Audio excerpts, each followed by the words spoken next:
The Nationality and Borders Bill that passed through the Commons last week is incredibly reactionary and is the biggest threat to our basic human rights we've seen for decades. The bill was first introduced in July this year and is currently in its second reading in the House of Lords. What exactly is this bill and why is it so dangerous?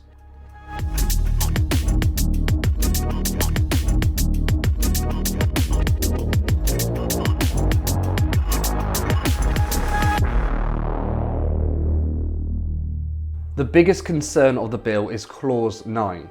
Within it, the government can strip citizenship from individuals without informing them first. According to the New Statesman, nearly 6 million people will be in a position which they will be stripped of citizenship as the government sees fit, with people who have come from India being the largest group. That's just under 635,000 people of Indian heritage at risk of being deported. Also at risk are 408,000 people who were born in the UK. This essentially creates a two-tiered society, with those potentially affected becoming second-class citizens. The government has claimed that no one can have their citizenship taken away if it renders them stateless. But this is a lie. The Home Secretariat has been able to do this since 2014. On the government website, it's claimed that decisions are made in accordance with international law, including the UN Convention of the Reduction of Statelessness. The 1961 Convention aims to prevent statelessness and reduce it over time. Yet if the government has been able to make an individual stateless since 2014, and this new bill gives the Secretary of State even more powers to do so, then it clearly flies in the face of the UN ruling. In fact, this bill may breach international and domestic law 10 times. Raza Hussain, who was a QC human rights lawyer, led a team of 4 barristers who looked into this piece of legislation. In their 95-page document, they conclude that the bill represents the biggest legal assault on international refugee law ever seen in the UK. Former Brexit Secretary David Davis has expressed concern the bill could create a British Guantanamo Bay.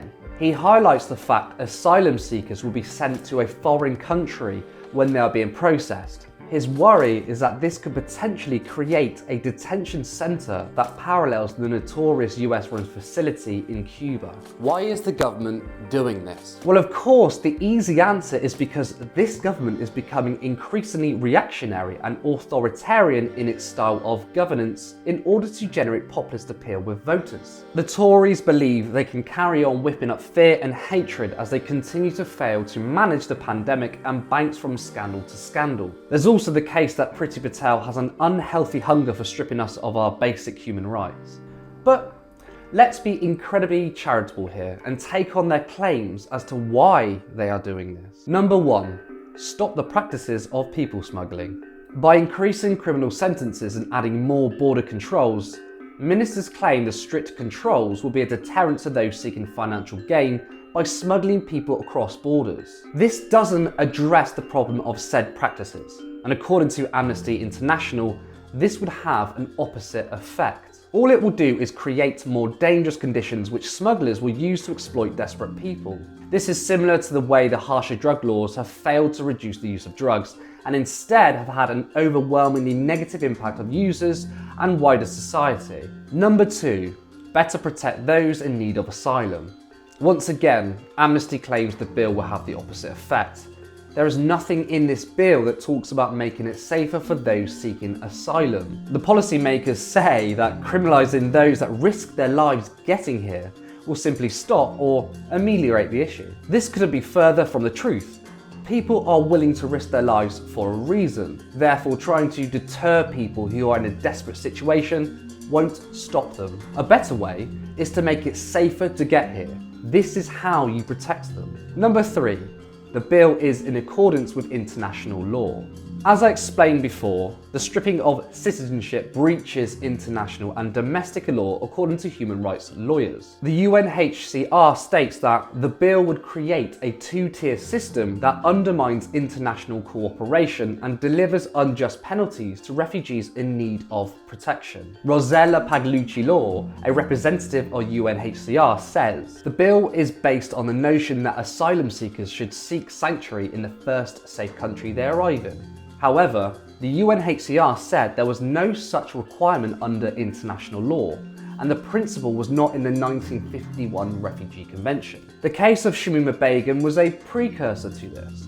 Regardless of your personal view of her, as soon as the government broke international law to strip Begum of her citizenship, with no repercussions, it was only a matter of time until they would do it again on a wider scale. The slide into authoritarianism always begins with a pretext of national security. Once successfully orchestrated, governments will radically change laws that clamp down on our civil liberties. We have seen recently the government attacking free speech with the assault on our right to protest.